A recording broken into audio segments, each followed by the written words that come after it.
Ya, kita berdoa terlebih dahulu. Tuhan, terima kasih untuk sore hari ini Tuhan, seberapa banyak kami yang datang, kami rindu akan Kau Tuhan, kami rindu akan kebenaran-Mu, karena kebenaran-Mu itu yang akan memerdekakan kami, Bapa. Bapa urapi setiap kami, pikiran kami Tuhan, hati kami terbuka, dan biarkan Tuhan, Engkau sendiri Tuhan yang berbicara setiap kami Tuhan, firman-Mu sendiri Tuhan, yang merupakan pedang bermata dua Tuhan, yang akan memisahkan Tuhan segala yang baik dan yang tidak baik dalam hidup kami. Terima kasih Bapa, dalam nama Yesus. Amin. Oke, selamat sore orang-orang terbahagia. Kita santai-santai aja ya hari ini ya. Jadi udah sebulan penuh kita ngedengerin topik tentang hope. Bulan September ini kita mau belajar sesuatu yang baru, sesuatu yang lain. Jadi kenapa kita setiap bulan punya topik bulanan? Ya karena firman Tuhan itu emang ajaib ya. Harus diulang-ulang, tapi setiap kali diulang-ulang dapatnya beda-beda gitu. Nggak pernah sama gitu. Ya karena firman Tuhan itu hidup, bukan firman yang mati.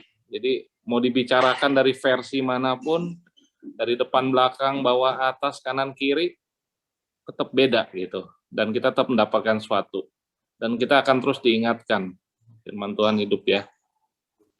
Jadi buat bulan ini, bulan September, saya terbeban untuk kita merenungkan tentang identitas gambar diri. Karena kenapa? Pada identitas itu sangat penting ya. Kalau kita nggak tahu identitas kita yang sebenarnya, apa yang Tuhan mau di dalam hidup kita, wah gawat banget. Ilustrasinya kayak mic. Mic itu kalau di tangan orang yang salah, kalau di tangan nenek-nenek, katanya mic itu bukan buat nyanyi, jadi kayak buat ulekan ntar ya. Bisa jadi ulekan rujak ntar. Jadi mestinya dipakai buat buat nyanyi, buat hal yang lebih yang baik, malah buat jadi ulekan gitu.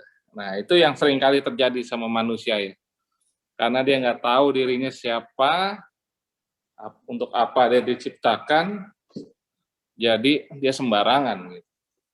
Hidupnya jadi nggak karu-karuan. Oke, Harry bisa bantu saya, Her, buat share screen. Oke. Tema kita pada sore hari ini adalah Imago Dei. Imago Dei. Bahasa Latin artinya image of God. Saya paling seneng untuk membahas ini karena ini mengingatkan diri saya sendiri sebenarnya. Untuk kita harus terus-menerus berkali-kali ya untuk diingatkan diri kita tuh siapa gitu. Jadi Imago Dei, image of God. Next, Her. Di Kejadian 1 ayat 26 sampai 28, begini bunyi firman Tuhan, berfirmanlah Allah, baiklah kita menjadikan manusia menurut gambar dan rupa kita. Gambar dan rupa kita. Kita lagi ya, bukannya saya, bukannya dia. Supaya mereka berkuasa atas ikan-ikan di laut dan burung-burung di udara, dan atas ternak dan atas seluruh bumi, dan atas segala binatang melata yang merayap di bumi. Maka Allah menciptakan manusia itu menurut gambarnya, menurut gambar Allah diciptakannya dia, laki-laki dan perempuan diciptakannya mereka. Allah memberkati mereka, lalu Allah berfirman pada mereka, beranak cuculah dan bertambah banyak, penuhilah bumi dan takluklah itu, berkuasalah atas ikan-ikan di laut, burung-burung di udara, dan atas segala binatang yang merayap di bumi. Oke, ayat ini udah sering kita dengar dari dulu ya, apalagi di sini boksu-boksu, senior-senior. Jadi saya nggak maksud untuk ngajarin, cuman kita mau sama-sama buat merenungkan kembali aja gitu ya, diingatkan kembali, di-refresh kembali. Kalau kita itu diciptakan berdasarkan gambar dari Allah. karena penting sekali ya kita sadar betul gitu. Dan di ayat selanjutnya, di ayat Kejadian 2 ayat 7, Heri boleh next, Heri. Ya, sebelumnya tuh secara dalam 7 hari Tuhan ciptain bumi itu semua, Tuhan tuh berfirman gitu. Sampai pas nyiptain manusia, Tuhan bukan hanya berfirman. Tuhan menciptain manusia, yang lain cuma jadi terang, jadi bumi, jadi tumbuhan, tanaman, jadi. Tapi pada waktu manusia, Tuhan bukan hanya berfirman.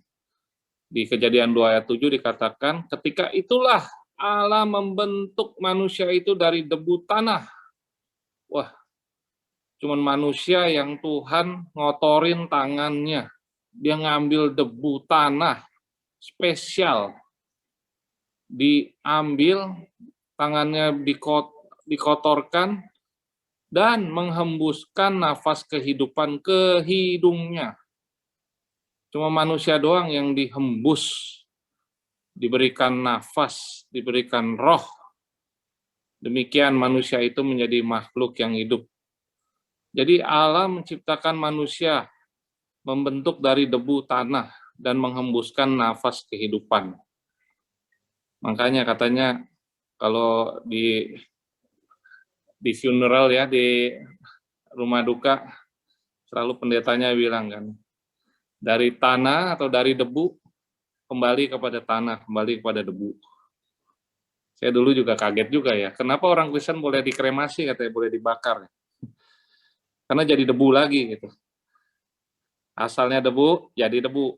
Atau dikubur, asalnya dari tanah, jadi tanah gitu ya. Jadi it doesn't matter. Ya ada beberapa orang nggak setuju kremasi. Tapi ya itulah, ada ayatnya dari debu. Oke, jadi cuman manusia aja yang Tuhan ciptakan spesial. Dia membuatnya begitu spesial. Yang bedakan manusia sama binatang, Tuhan memberikan napas kehidupan, napas roh ya. Jadi katanya manusia itu adalah roh, jiwa, tubuh. Roh itu kekal, dan ketika meninggal, jiwa itu hilang, tubuh itu hancur. Kalau binatang cuma jiwa dan tubuh. Makanya binatang punya perasaan, tapi binatang nggak punya roh. Makanya nggak ada binatang di surga katanya. Dan nggak ada binatang juga yang berdoa nyari Tuhan, nggak ada. Kalau tumbuh-tumbuhan cuma tubuh. Jadi tumbuh-tumbuhan nggak punya perasaan. Kalau monyet, ayam, anjing masih punya perasaan gitu. Nah, manusia itu begitu berharga. Sampai katanya di Mazmur 8 ayat 4 sampai 6. Next, Eri. Dikatakan begini. Namun engkau telah membuatnya hampir sama seperti Allah. Telah memahkotainya dengan kemuliaan dan hormat. Engkau membuat dia berkuasa atas perbuatan tanganmu, atas buatan tanganmu, ya, makanya dibuat pakai tangan Tuhan. Segala-galanya kau letakkan di bawah kakinya. Wah, begitu spesialnya kita semua di hadapan Tuhan ya. Dia yang membuat kita tuh spesial. Jadi kalau sesuatu yang dibuat dari tangan itu semua berharga ya. Ferrari mahal, Hermes mahal karena buatan tangan katanya. Bukan pabrikan. Nggak pakai mesin bikinnya, semuanya pakai tangan. Furniture di Itali bisa mahal begitu, semua harganya, bikinnya lama, ordernya lama itu. Nggak ada yang sama, semua bikinnya satu-satu, harus diamplas, diserut, semua pakai tangan, jadinya mahal. Nah itulah mengapa Tuhan harus merelakan, mengotorkan tangannya untuk membuat kita. Karena dia buat kita spesial, benar-benar spesial gitu. Apa yang membuat kita menjadi spesial dan mungkin segambar dan serupa dengan Allah? Mungkin Harry bisa bantu saya next. Ada beberapa hal yang membuat manusia itu segambar dan serupa dengan Allah. Ya, karena kita diturunkan oleh Tuhan gitu ya. Semua keberadaan Tuhan diturunkan. Walaupun tidak sama, tadi dibilang di Mazmur. Kita nggak bakal sama Tuhan. Sifat-sifat apa yang membuat kita segambar dan serupa dengan Tuhan? Ada dua hal. Kita memiliki sifat seperti Allah, dan kita diberikan kuasa dan otoritas seperti Allah. Balik lagi, Her. Ya. Nah, ini yang menarik. Ini yang selalu saya renungkan. Jadi, kita punya DNA-nya Tuhan, gitu. Kita punya DNA-nya Allah. Kayak sifat anak saya dan saya, gitu. Kan istri saya suka bercanda tuh sama saya. Tuh anak lu tuh, katanya tuh, males belajar tuh kayak bapaknya, katanya. Gitu. Tuh, si itu tuh, anaknya konyol tuh katanya, bercanda mulu tuh, kayak bapaknya tuh. Ya emang begitu gitu. Anak saya adalah bayangan saya. Orang lihat anak saya, lihat saya. Pasti. Gitu ya. Kalau ngeliat anak saya, ngeliat orang lain, wah gawat. Bisa, mesti dicurigakan, itu bahaya. Nah, jadi plan aslinya sebenarnya, original plan-nya itu adalah kita itu ya kayak Allah. Karena kenapa? Ya, sifat-sifat Allah ada di dalam kita. Manusia itu semua suka mencipta. Makanya manusia itu hebat gitu ya. Manusia itu menemukan banyak hal gitu. Ya, dari zaman dulu. Menemukan, nggak henti-henti menemukan ini, menemukan ono, menemukan ini, menemukan pesawat, menemukan kapal uap, menemukan nuklir. Wah, hebat-hebat. Manusia itu kreatif gitu ya. Ada aja akalnya. Ada caranya gitu. Itu sifat dari mana? Itu sifat dari Tuhan itu. Bukan karena manusia hebat, emang Tuhan kasih. Tuhan setel. Kalau bahasa kerennya Tuhan upload. Nah, Tuhan install di dalam diri kita. Begitu kenapa manusia tuh suka berhubungan, berkomunikasi. Ya itu Tuhan. Tuhan itu Allah yang suka sekali berhubungan. Tuhan itu Allah yang sangat-sangat merindukan untuk berhubungan. Makanya Tuhan ciptain manusia, itu beda sama malaikat. Manusia itu dikasih free will, dikasih kehendak bebas. Kenapa? Ya agar dia hampir sama dia, sehingga bisa berkomunikasi. Jadi dengan kerelaan manusia itu berkomunikasi, berhubungan.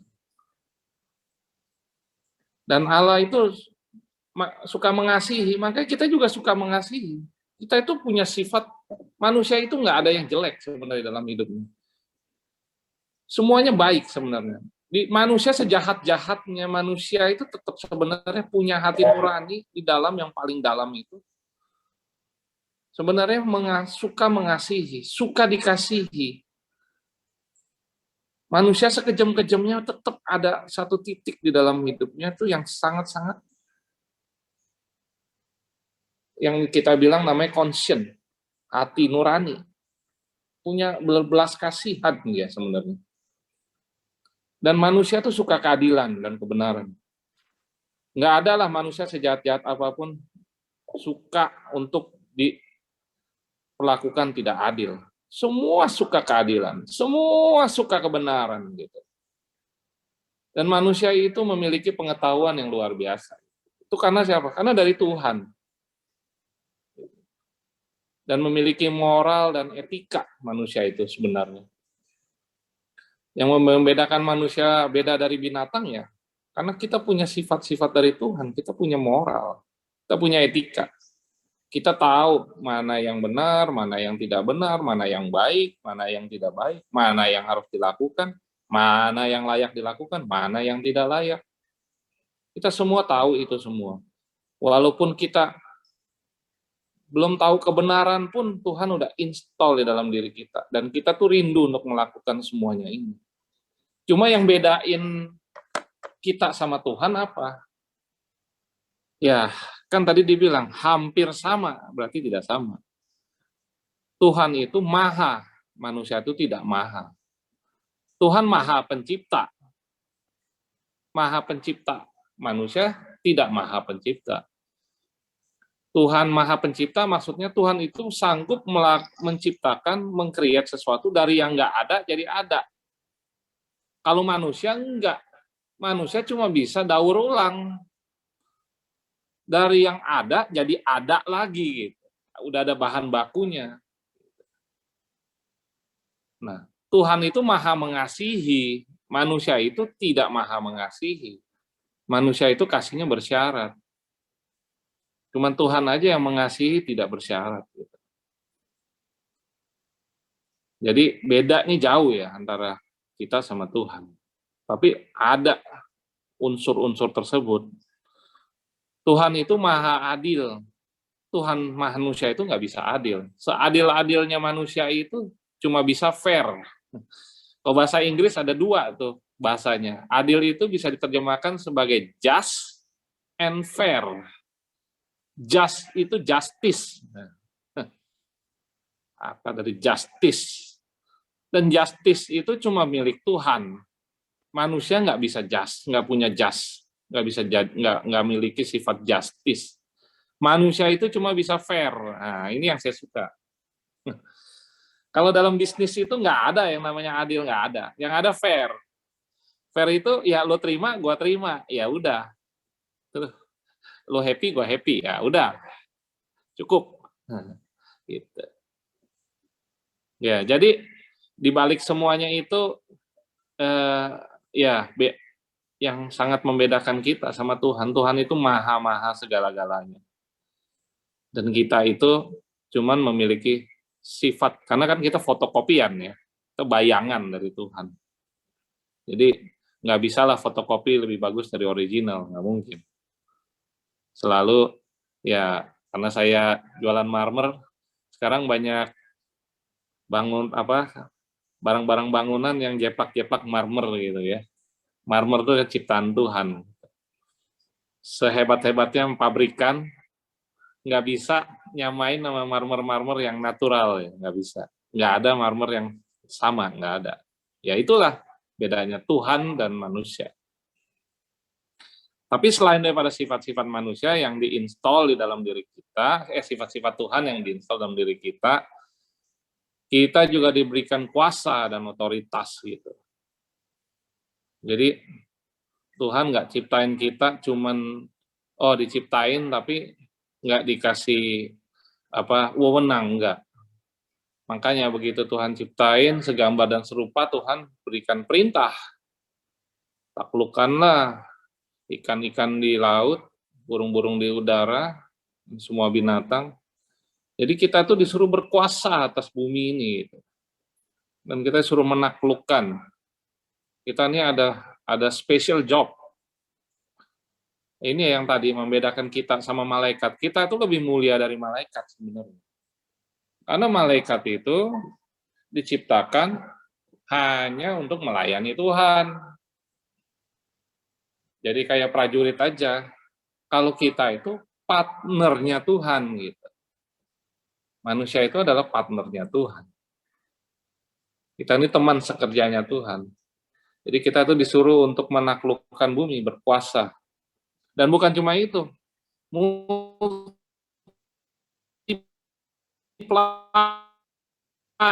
katanya. Jadi kita itu diberikan satu job, satu task, satu job desk kalau dalam kerjaan itu disuruh untuk melipat gandakan semua yang ada di bumi ini, semua yang ada potensi, yang satu jadi dua jadi empat itu jadi 8. Jadi bukan, kalau Tuhan itu memang sistemnya itu bukan tambah-tambahan, kali-kalian gitu. Nah, makanya kalau 1-2 roti 5 roti 2 roti, kok jadi lupa. 5 roti 2 ikan di tangan Tuhan bukannya jadi cuman 10 orang kenyang, yang kenyang 5.000. Ya itulah Tuhan.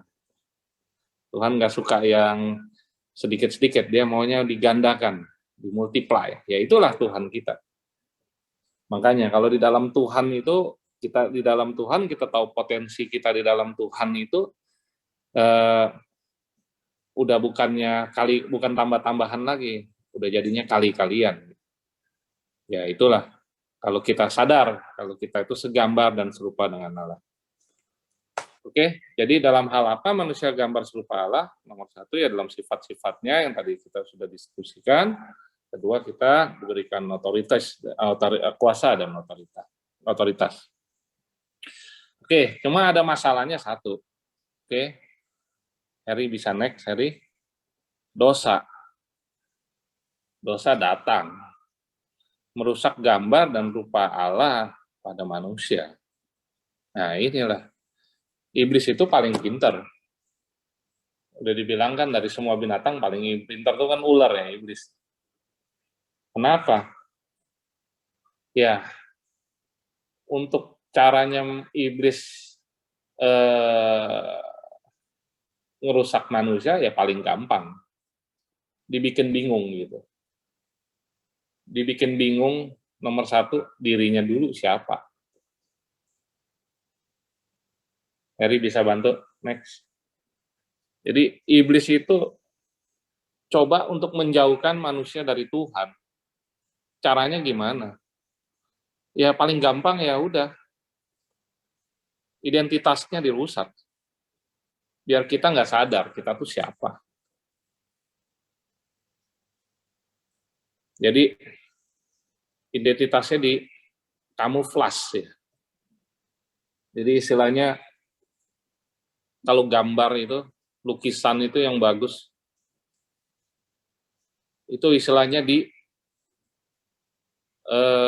kayak umpamanya kita ada lukisan Mona Lisa gitu ya, yang berharga mahal gitu.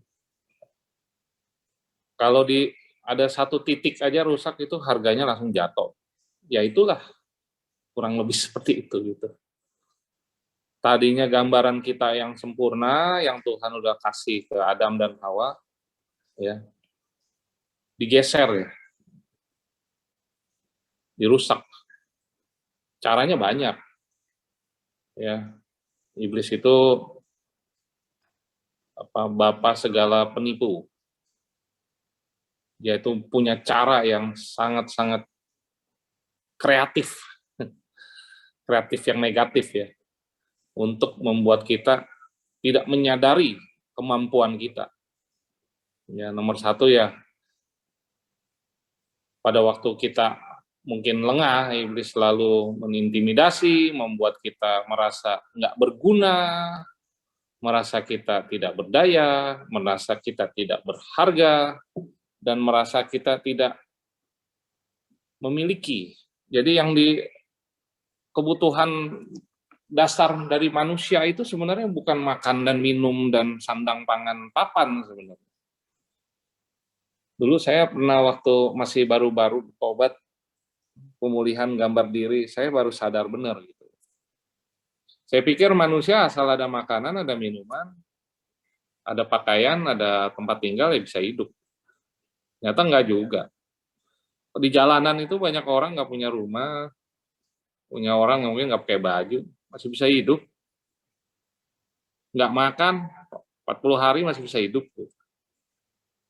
Tapi kalau orang udah nggak ada rasa berharga, udah nggak ada rasa kompeten, rasa bisa bersaing, atau rasa memiliki, belonging, 3 hal itu. Sense of worthiness, sense of belonging, and sense of competence. 3 hal ini. Belonging, worthiness, dan competence. Kalau ini semua udah hilang, kayaknya rasanya mau mati rasanya. Udah nggak ada harganya lagi. Ya ini yang seringkali iblis pakai buat rusak gambar diri kita. Dibuat kita nggak berharga. Dibuat kita nggak bisa bersaing. Kita nggak punya kemampuan. Kita tolol lah, kita minder lah. Dulu saya masih kecil itu, pertumbuhan badan saya itu lambat sekali. Saya tuh paling kecil di kelas. Selalu kalau baris paling depan. Jadi umur 14 saya dikirim ke Australia karena saya bandel banget di Indonesia, di Jakarta. Berantem terus. Jadi sebelum dikeluarin dari sekolahan, ya udah saya kabur duluan lah, itulah istilahnya. Sampai sana pun ya saya dibully terus, karena saya paling kecil badannya. Jadi kalau main basket, nggak dioper bola terus saya. Gitu. Wah, dulu tuh saya tuh sampai kayaknya marah gitu sama Tuhan. Tuhan kenapa saya kayak begini, dibully mulu. Jadi apalagi bule tinggi-tinggi kan. Saya orang Indonesia, orang Asia, istilahnya ya badannya kecil, jadi mereka fisiknya gede-gede, saya jadi mindernya luar biasa. Wah, sampai saya bilang, saya bertekad dulu, saya sampai olahraga tuh sehari itu mungkin bisa 5-6 jam ya, karena saya mau punya cita-cita, ya bisa lebih tinggi lah badan saya. Ya, sampai akhirnya saya mengenal Tuhan, ya kejadian, ada ayat yang bilang, kejadianku dahsyat dan ajaib, aku mengenal engkau sebelum engkau lahir dunia ini, menenun dalam rahim ibumu. Wah, saya mengerti itu semua, baru saya dipulihkan, baru saya tahu gitu kalau kita semua berharga. Dan Tuhan punya tujuan masing-masing dalam hidup kita gitu. Nah, ya inilah iblisnya, hebat nih jagonya iblis. Selalu aja ada celah buat nuduh kita. Kamu manusia berdosa, masa lalu kamu hancur luar biasa, kamu bejat, kamu najis lah. Bukankah kita di Full Gospel ini gudangnya dosa ya?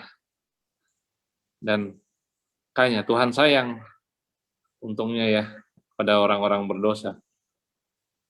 Ya, karena iblis tahu, kalau kita nggak dipulihkan, identitas kita nggak dikembalikan pada rencana Tuhan yang semulanya, wah, manusia kalah sama iblis. Kita nggak berfungsi dengan benar. Kita nggak bisa, kita kehilangan sifat-sifat Allah yang tadi, dan kita kehilangan otoritas. Atau, kalau kita nggak dipulihkan gambar diri kita, dengan sifat-sifat yang Tuhan kasih tadi, kita pakai buat hal yang jahat. Kita pakai kreativitas kita buat hal yang jahat. Kita pakai pengetahuan kita buat hal yang jahat. Kita pakai otoritas yang dikasih Tuhan buat hal yang jahat. Jadi bahaya sekali kalau kita tidak dipulihkan. Makanya saya terbeban bulan ini kita di Tomang Chapter sama-sama ya istilahnya membawa topik ini karena sangat-sangat penting sekali. Dan saya percayalah teman-teman semua juga punya versi dari identitas ini yang berbeda-beda. Besok Pak Wapres kita luar biasa udah persiapkan diri buat sharing tentang identity. Saya yakin banyak hal-hal yang luar biasa yang Tuhan akan bicara ya buat Pak Wapres. Oke, next. Nah, inilah untungnya. Ya. For God so loved the world that He gave His only Son, so everyone who believe in Him may not perish but have eternal life. Untunglah ya, kita punya Allah yang sangat-sangat mengasihi kita. Jadi manusia yang gambar image-nya yang udah Tuhan berikan yang begitu luar biasa, yang sudah dirusak, harus dikembalikan kembali oleh image of God, gambaran Tuhan yang sempurna, yaitu Tuhan Yesus sendiri. Harry bisa next, Harry. Nah, inilah Yesus adalah gambaran Allah. Jadi gambaran Allah itu harus dipulihkan kembali lewat pribadi Yesus. Kalau kita nggak mengerti dan tidak mengenal Tuhan Yesus, sangat sulit sekali ya. Kita bisa mengenal siapa Allah sebenarnya dan siapa kita sebenarnya.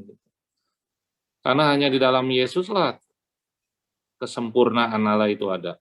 Dan kita bisa tahu dan mengenal Dia.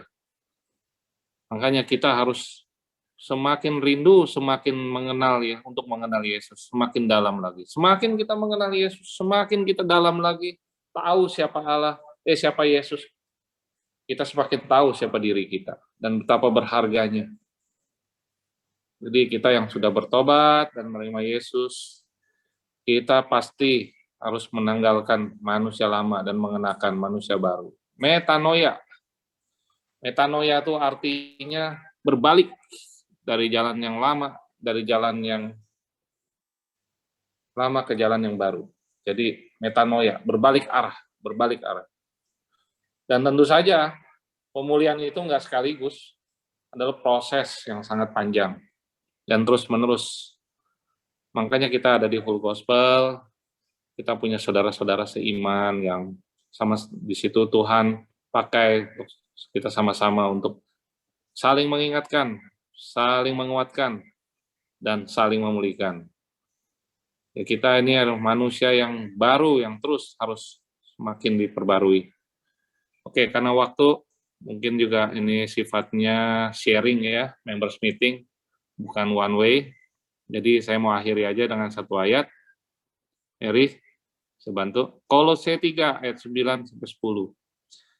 Jangan lagi kamu saling mendustai, karena kamu telah menanggalkan manusia lama serta kelakuannya, dan telah mengenakan manusia baru yang terus-menerus diperbarui, untuk memperoleh pengetahuan yang benar, menurut gambar lagi ya, penciptanya kali ini. Jadi, kita diciptakan sempurna, kita diciptakan kejadian kita dahsyat dan ajaib, kita adalah gambaran Allah yang seluruhnya, karena dosa kita telah rusak, dan karena Yesus kita dipulihkan. Amin. Oke, demikian. Terima kasih. Puji Tuhan. Terima kasih juga buat Pak Beni Lucy, Pak